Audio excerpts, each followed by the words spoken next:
And my friend who was a co-dance captain with me was talking about it. He said, "Are you going to work on the Spider-Man show?" And I said, "The what?" It was a powerful property, The eyes of the world were upon this Spider-Man. and it seemed like it was constant drama from that jump-off point. It hasn't even opened yet, but there has been another accident for the most expensive Broadway musical ever. From the creator of Politics Weekly. Not only can the actors get hurt, but the audience can get hurt. A death might occur right in front of you. Does whatever a spider can, the story of the Spider-Man musical. Featuring a special appearance from Ben Brantley. Now available wherever you listen to podcasts.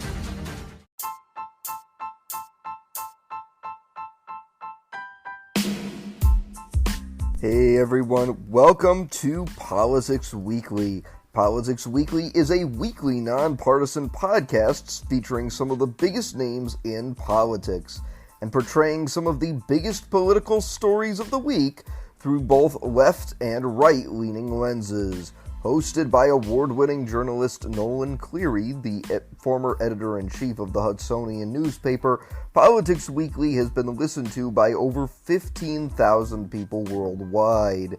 The views expressed by guests on our show are not necessarily the views expressed by the host, Nolan Cleary.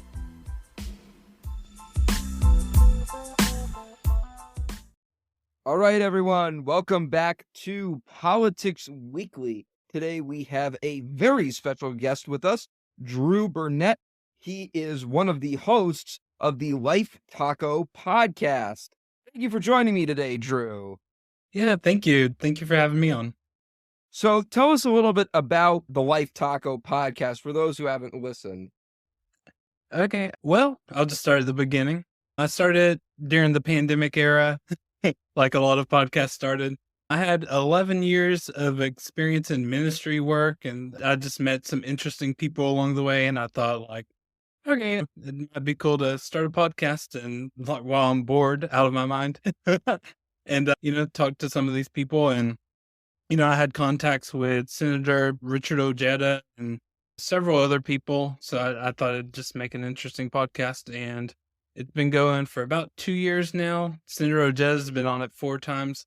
I focus more on entertainment, mostly because it's hard to get politicians to come on and talk to you. But yeah, it's been going for a while. I have a influencer that's a co-host with me, Mark Gomez, social media influencer. He has 2 million followers on TikTok, 400,000 on Instagram. We've had 4 singers from The Voice. We've had 3 Major League Wrestling professional wrestling athletes. We've had a cartoonist that's been featured on Funny or Die. A lot of really cool people on there. All right, sounds great. So with that being said, let's get into the news of the week. So this week saw 2 major Republican presidential candidates get into the field. Earlier this week, you had Tim Scott, senator from South Carolina. He will be a candidate for the presidency. Scott has served in the United States Senate since 2013. Before that, he was in the U.S. House of Representatives. When he was first appointed to the Senate, he was the first African-American man to serve in the South in the Senate since Reconstruction. He, in the past, has been an ally of former President Donald Trump, who is one of his opponents in the field, though he has criticized him on occasion. Also this week, perhaps the biggest story, Florida Governor Ron DeSantis announced his candidacy for the White House. DeSantis' candidacy has been hyped up for quite a while since the end of the 2020 election. Many people have talked about the prospect of a DeSantis presidency in 2024. DeSantis made the announcement via Twitter Spaces with Twitter CEO and Tesla founder Elon Musk. However, DeSantis' announcement was mucked by a number of technical issues. Despite this, DeSantis did raise $8.5 million in the first 24 hours of his campaign, which outseated former President Donald Trump's fundraising haul in the first 24 hours of his campaign. DeSantis in the past has been an ally of President Trump. However, the two have been at odds. Recently, Trump, since getting into the race, has criticized Ron DeSantis for his record. DeSantis has fired back at Trump on a number of issues, such as his decision to fire Dr. Anthony Fauci as the head of the CDC and Trump's handling of COVID-19. What are your thoughts on Tim Scott and Ron DeSantis entering the Republican field for 2024? So I come at politics from a kind of a progressive lens. Philosophy-wise, I think more in terms of like a libertarian, fiscally conservative, socially liberal. But I find that both parties are typically, whether they say they're conservative or not, they're not. They're going to spend, radically on whatever it is their priorities are. And I happen just to fall in line more with Democrat priorities. Republicans, giving tax cuts to billionaires, like funding the war machine as much as possible. Like I tend to go more towards the left with social justice issues and funding social programs and things like that. If you're going to, I think that if you're going to take people's money, you ought to spend it, carefully. But if they're going to spend it, one way or the other, I'd rather it be spent on Democratic priorities. As far as, let's see, Tim Scott. I mean, between the three of them, I'd probably prefer Tim. He's a more run-of-the-mill Republican. I feel like they've unfairly targeted him a little bit already. He's barely been in it. And they're going after his sexuality, at least on the things that I've seen so far, talking about like he's a virgin and he's, in his age and all that stuff, and saying that they think that it's fair to go after him because of that. Because he's part of a party that goes after the LGBTQ community. He's part of a party that is concerned about what you're doing in the bedroom, all that kind of stuff. But I feel like that's a little bit unfair and should probably be off the table. I'd prefer more policy-based discussions, but that's kind of what I've been seeing about him so far. Trump was interesting in his tweet towards him. He said, he was like, congratulations on, running, and very nice, which kind of tells you he doesn't really consider Tim Scott to be much of a threat. I think he's polling at like maybe 1%. Not a big fan of DeSantis, but I mean, policy-wise, there's not a whole lot of difference between him and Trump as far as I can tell. Trump has stood up strongly for Social Security, which I appreciate. And a lot of Trump's rhetoric leans more towards a peace kind of thing. Like he said in his State of the Union when he was president that great nations don't fight endless wars and things like that, where DeSantis is already, before he's even had authority, before he's even become, been president, has already gotten in trouble for torture. So, I mean, like, or at least been loosely associated with it. But yeah, so DeSantis announcing his presidency run. And it was hilarious, his announcement on Twitter. Like, I hope that that's not how he would run the country. Like, just trying things like, you would think he would record a video. That would make sense. Record a video, put it out on Twitter. Instead, they're going to try this new streaming thing, which pretty predictable that would not work out very well. Twitter's not designed to work like that. And Elon Musk has been a bit of a disaster so far in terms of how he's been running Twitter.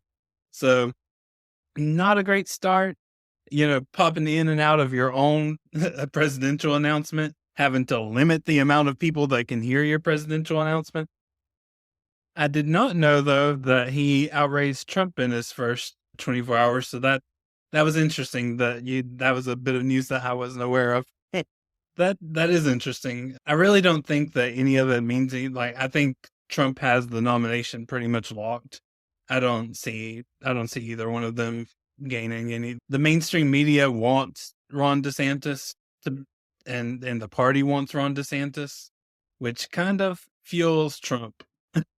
Well, that's what the mainstream media and the party didn't want Trump last time, and it gave him the people wanted somebody anti-establishment. They didn't want somebody toeing the party line. They didn't want a rhino, And the more that they line up behind Ron DeSantis, the more the Fox News people line up behind him, the more Jeb Bush type Republicans endorse Ron DeSantis, the more that's going to fuel the MAGA crowd and probably give Trump the nomination. All right. With that being said, let's move on to the next story. The United States House of Representatives recently voted on a measure that would, in effect, overturn President Joe Biden's student forgiveness program. The motion passed the U.S. House of Representatives.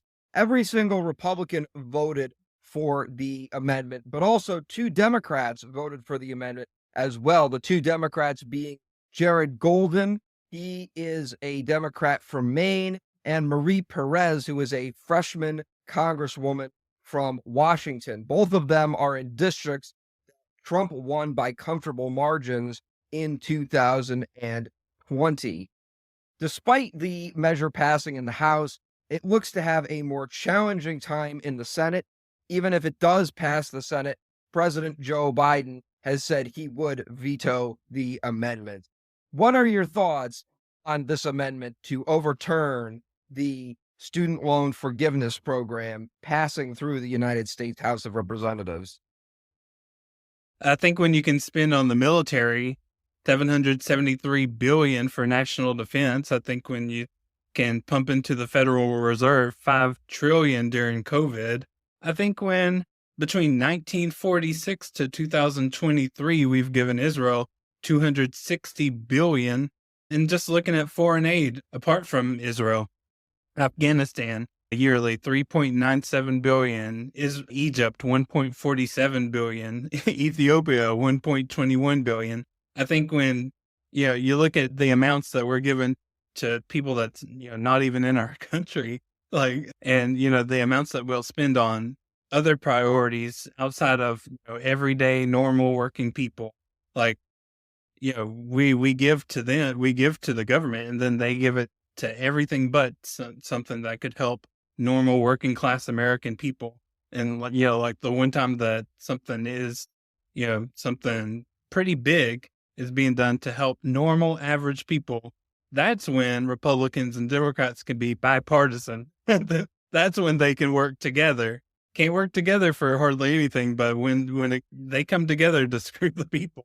And I think that kind of speaks to Democrats and Republicans oftentimes being bought and paid for by the same corporations and lobbyists working together to make sure that the regular everyday Americans don't get what they need to survive, to make it. And I also think I think that the helping them out with their loans, I think that would help the economy.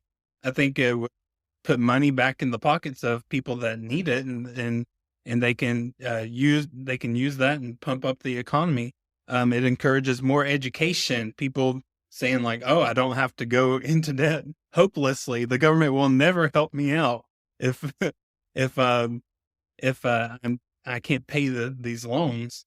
And I think that college has become completely ridiculously unaffordable for normal everyday Americans. And I think apart from just bailing them out on their loans, I think that they should do something to help them out, help them pay for it, make the costs make it not cost that much just to go to college, just to get an education. But when I look at you can tell what a country's priorities are by its budget, and what we budget for is war. We budget to tax cuts for billionaires. We budget to build a wall. And it's absurd. All right. Well, with that being said, let's move on to the next story. So, a U.S. Senator from Delaware, a longtime U.S. Senator from Delaware, is announcing his retirement.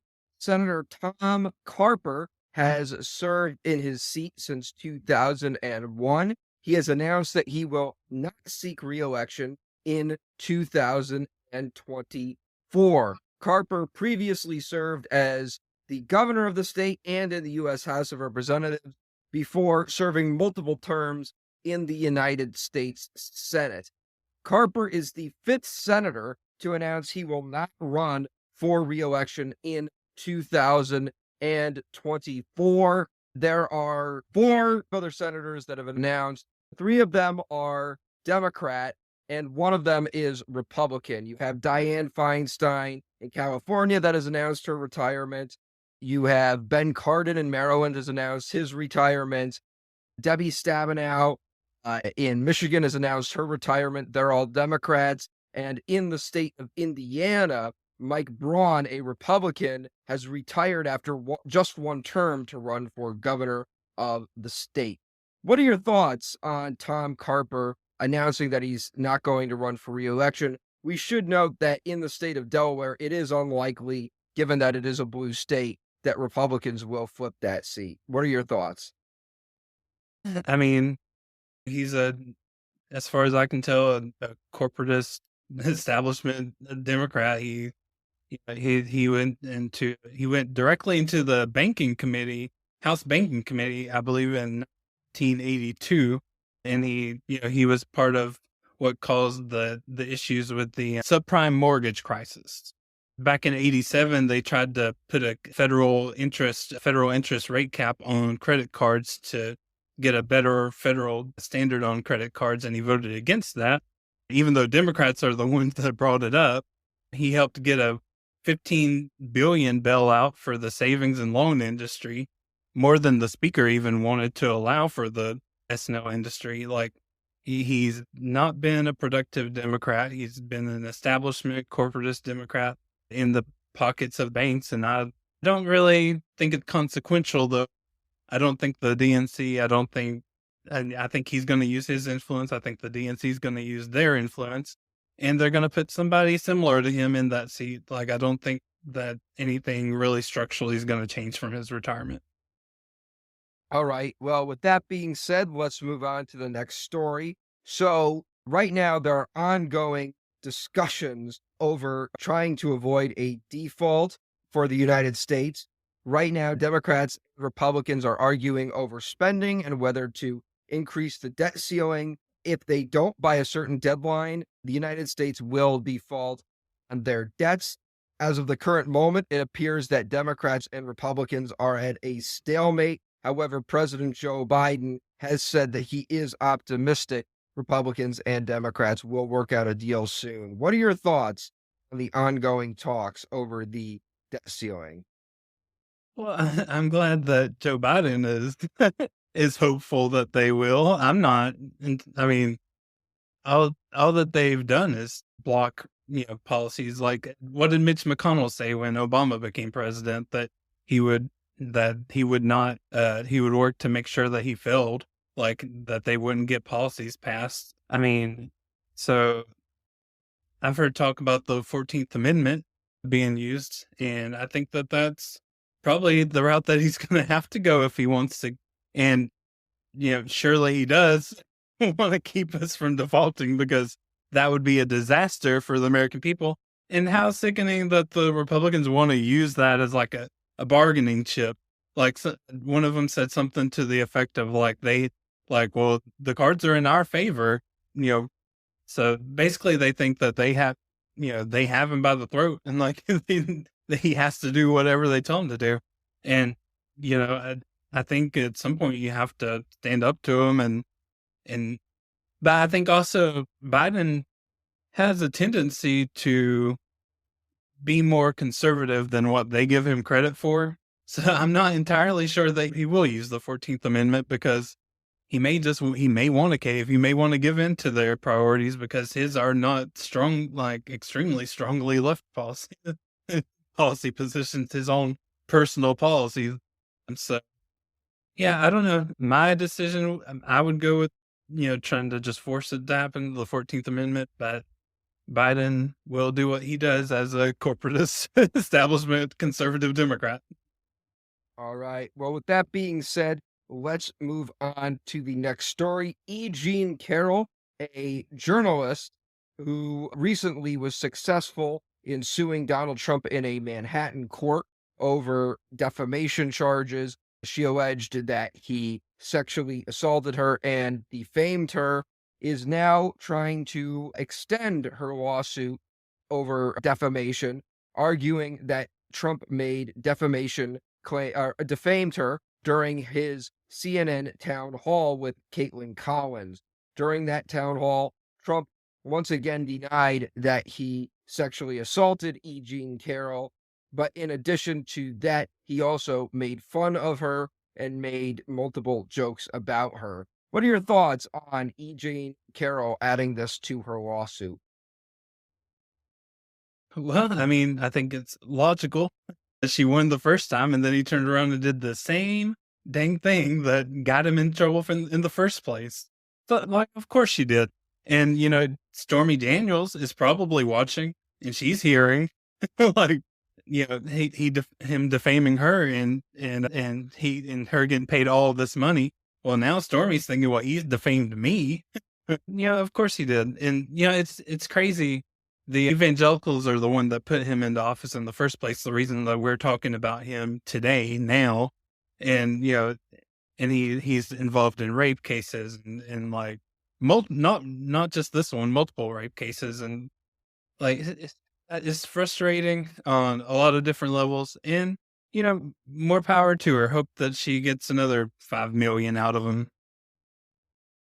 All right. Well, with that being said, let's move on to the next and final story on the docket. So there is a trial set for former White House advisor Steve Bannon over the We Build the Wall program that he had.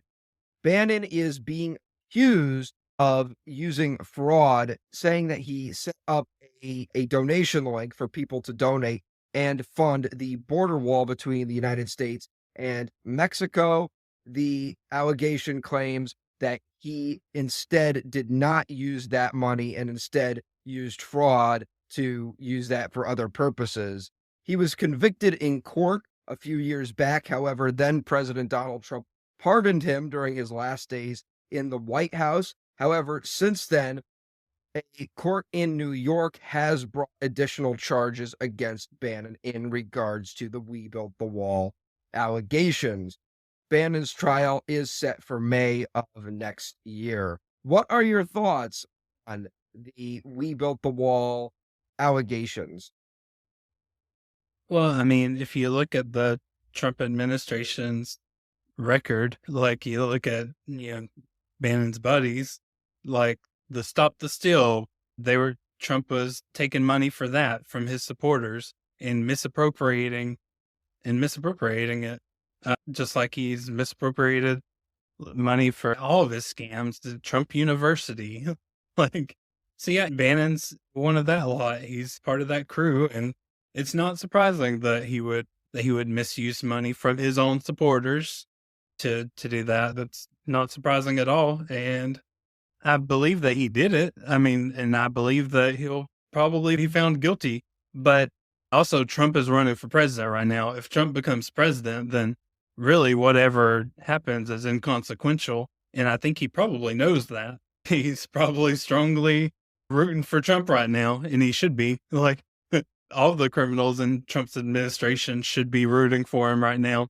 Let's hope for Bannon's sake that Trump becomes president, because that's probably what he was banking on when he took that money and he misappropriated it, that Trump was going to win the next election. I don't think he saw the Biden one coming. All right. Well, Drew, thank you again for joining me. Before you go, do you want to tell people where you can be found on social media and also where people can listen to your podcast?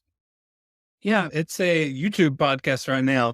I want to expand it further, but I wanted to just kind of master that first. It's called the Life Taco Podcast. You type that in and you should be able to find it on YouTube. Pretty cool podcast. Like I said, I have a social media influencer with me. He helps me get a lot of really amazing guests.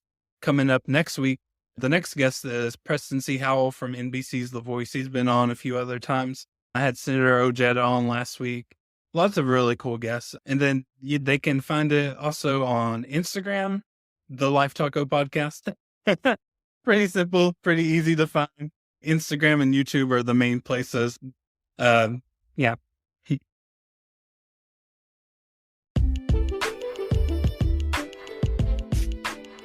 Hi, I'm Nolan Cleary, award-winning journalist and host of the hit podcast, Politics Weekly.